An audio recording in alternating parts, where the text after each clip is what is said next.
Hello, Marvin. Hello po. Hello, good afternoon po. Ay, pasensya ka na, Marvin. Naistorbo namin yung siesta mo, ha? Ako lang po. Actually, nakikinig ako ng programa niyo. Medyo na ako dun sa babae. Parang hindi siya, parang yung masyado siyang vulnerable sa buhay niya. Marupok? Na parang, Marupok? oo, siya. Kasi sabi ko nga, yung babae dapat ang pipiliin niya hindi lang dahil sa good provider ng lalaki. Kasi may mga lalaki kasi na sa umpisa lang magaling sa ganap sa financial. Hmm. So, umpisa lang magaling yung lalaki. Oo. May mga gano'n na, I'm not saying all men. May mga lalaki kasi gano'n na sa umpisa magaling mag-provide just to get the girl.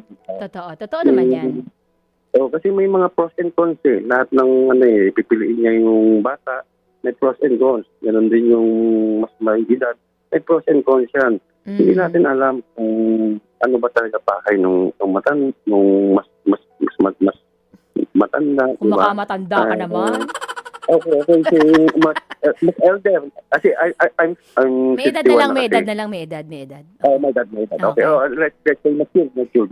Oh, Okay. matured. Yeah. So, Mas carry yan. So, yung young ones kasi, maybe inutakan niya, hindi siya na pagbigyan because wala siyang ganun kalaking pera. Maybe meron siyang pera, pero not that amount na hinihingi ng babae. Di ba?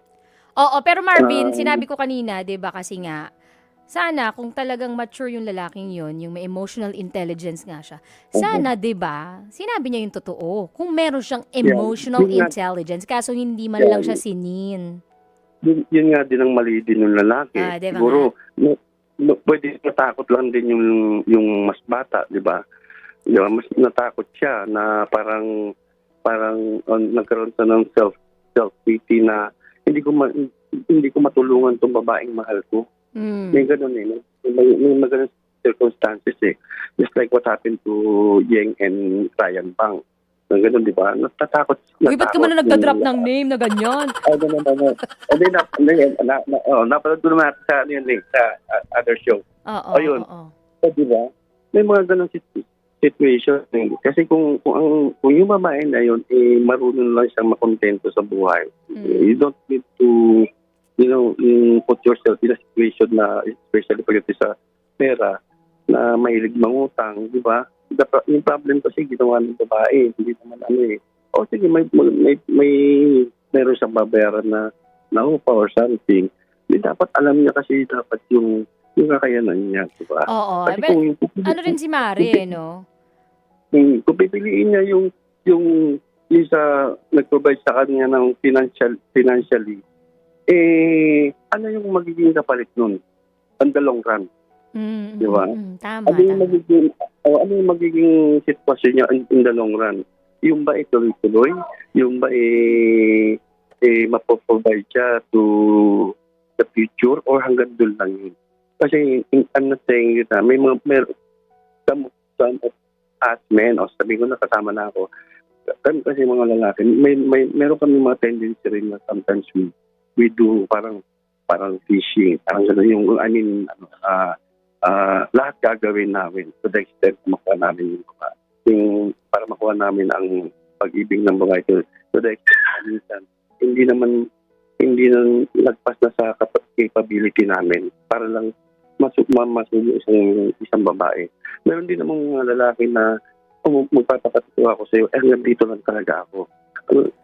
Meron akong pera, pero hanggang dito lang, so, meron akong pera para sa ganitong bagay, pero sa more than my capability, hindi ko pa afford for now. Diba?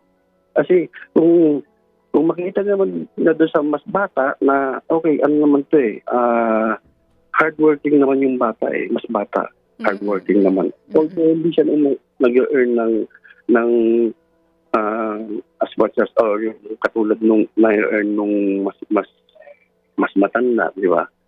Ganun yung matanda naman, saan ba galing yung pera niya? Di ba? Hindi naman natin alam kung yung pera niya is Or, Kaya nga, Marvin, importante rin na yung babae din, meron din siyang kita na sarili niya. Diba? Yeah, Independent din siya. Meron siyang sarili niyang pera. Hindi siya palaasa. Diba? Kumbaga, yung financial capability nung makukuha niyang partner o yung may provider mindset, bonus na lang yun kung sakasakali, diba? Pero ito nga, nakikita natin na kaya siya nangungutang kasi nga, nawalan siya ng pambayad, na-delay yung bayad niya doon ng 4 na buwan sa kanyang renta. So, paano ngayon? Bakit nangyari yun, di ba? Ibig sabihin, si ate girl, si Jana, wawagwagin kita eh. Bakit umabot ng 4 na buwan na delay yung renta mo sa bahay? Oo, 'di ba? Ibig sabihin, siguro baka meron siyang pinaglaanan ng pera na iba or baka nag-short kasi nga ang dami niyang ginastos o hindi natin masasabi, wag natin muna i-judge si Jana, pero kasi syempre, importante pa rin talaga na ang babae meron din sarili niyang pinagkukuhanan. Hindi lang asa ng asa. 'Di ba? Marvin, yun ba yung gusto mo sabihin? Okay. Yeah, ganun. Nang sabihin na, kasi hindi, at the end of the day, kasi sarili niya lang din natutulong sa sarili niya. Tama. Hindi ang ibang tao. Diba? Oo. Huwag nang nasa sa ibang tao yung kasi nakakababa ng dignity yung ganun na umaasa ka lang. Or mamahalin mo lang yung may pera kasi may pera. Kaya nga tinatanong ko siya kung saan ba siya, kung kanino ba siya mas kasi mahirap talaga mamili pagka dalawa 'di ba? Tas dalawa silang gusto mo rin, 'di ba? Kaso nagtitimbang ka 'di ba? Kaya tinatanong ko sa kanya kung kanino ka ba mas kampante, kanino ka ba mas payapa, kalmado. Kasi nga doon lumalabas yung ng babae talaga, natural na. Ano mo yun? Pag yung feminine side ng babae. Isipin niya rin kasi yung future, hindi yung ngayon lang. Di ba? Okay, sige. Kampante ka doon sa love mo ngayon. How about sa future? Kung magiging ganun pa ba? Or mas okay lang kung mag-upgrade yung situation or yung nila. Paano kung mag-downgrade? Di ba? Sige, wag natin pangunahan, pare. Relasyon nila yan, hayaan mo na muna sila. Dito tayo sa present moment, pare. Wag mo na muna yung future, Kasi relasyon naman nila yan. Ang tinatanong niya kung sino pipiliin niya muna, no?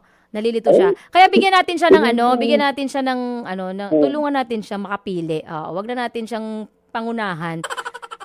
Bigyan lang natin siya ng options ba kung paano mamili. Okay?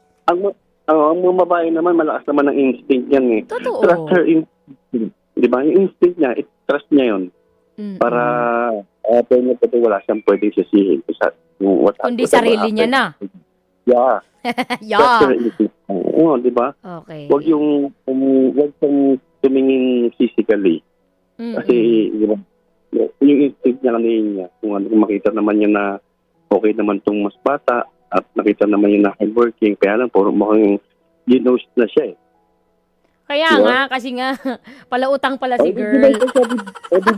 Baka na-turn, hindi, alam mo, Jana, Marvin, sorry Jana, baka na-turn off sa'yo yung bagets. Kasi nga, palautang ka pala. What if, Marvin, na-turn off sa kanya yung bagets? Kasi nga, hindi pa nga tayo, nangungutang ka na. Baka, may possibility, na na-turn off. Kasi ako, Marvin, kunwari nililigawan mo ko, tas nangutang ka sa akin, hindi pa nga kita sinasagot. Ay, iba-block kita. Oo. Iba-block talaga kita, Marvin. Sinasabi ko sa'yo. Wag mo kong utangan, Marvin. Charing gola. Ganun lang yun. Baka nga may possibility na na-turn off sa kanya yung guy. Kaya hindi na siya sini. Bakit hindi pa nga tayo eh.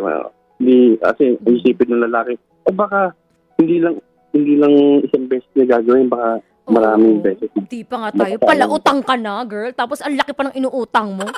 Na para bang magjowa na tayo. Oo nga, no. Baka na-turn off nga, Marvin. Hayaan mo, noted yan. Noted. Kasi turn off sa amin mga, red flag sa amin mga lalaki yung ganun. Hindi lang sa lalaki, sa babae din, red flag din yun, no. Lalo na sa amin. Diba? Oo, never kong ginawa yan na yung time na nanliligaw ako ng kabataan ko. Talaga? Ilan taon ka na ba, Marvin? I'm 51. 61? 5'1". Ah, Bawas 51. naman ng 10. Ah, 51. Sorry, Oo. sorry. Sorry, medyo Oo. ano lang, medyo bungol yung babae. 51. Okay. Maraming salamat, Marvin, sa iyong payo, sa iyong real talk sa relasyon para kay Jana. Baka may request kang kanta. Ano lang, yung My Immortal by Evanescence. Wow, my immortal by Evanescence. Taray mo dyan. Ganda kasi yung message niya. Oh, maganda talaga yung kantang yun. O siya, sige, ipi-play natin yan after ng ating usapan. Ha, maraming salamat, Marvin ng Okay, thank Bulacan. you po. Yeah, God bless po. Thank you so much. Mga kapatid, patuloy po kayong tumutok sa 105.9 True FM para sa totoong balita, impormasyon, music, and entertainment. Mag-subscribe sa aming YouTube channel at podcast at sundan nyo kami sa Facebook, Instagram, X at TikTok sa @TrueNetworkPH. Bisitahin din ang aming website sa truefm.ph. At panoorin din po kami sa True TV sa Signal sa Channel 19. Kami ang 105.9 True FM. Laging true sa'yo, kapatid!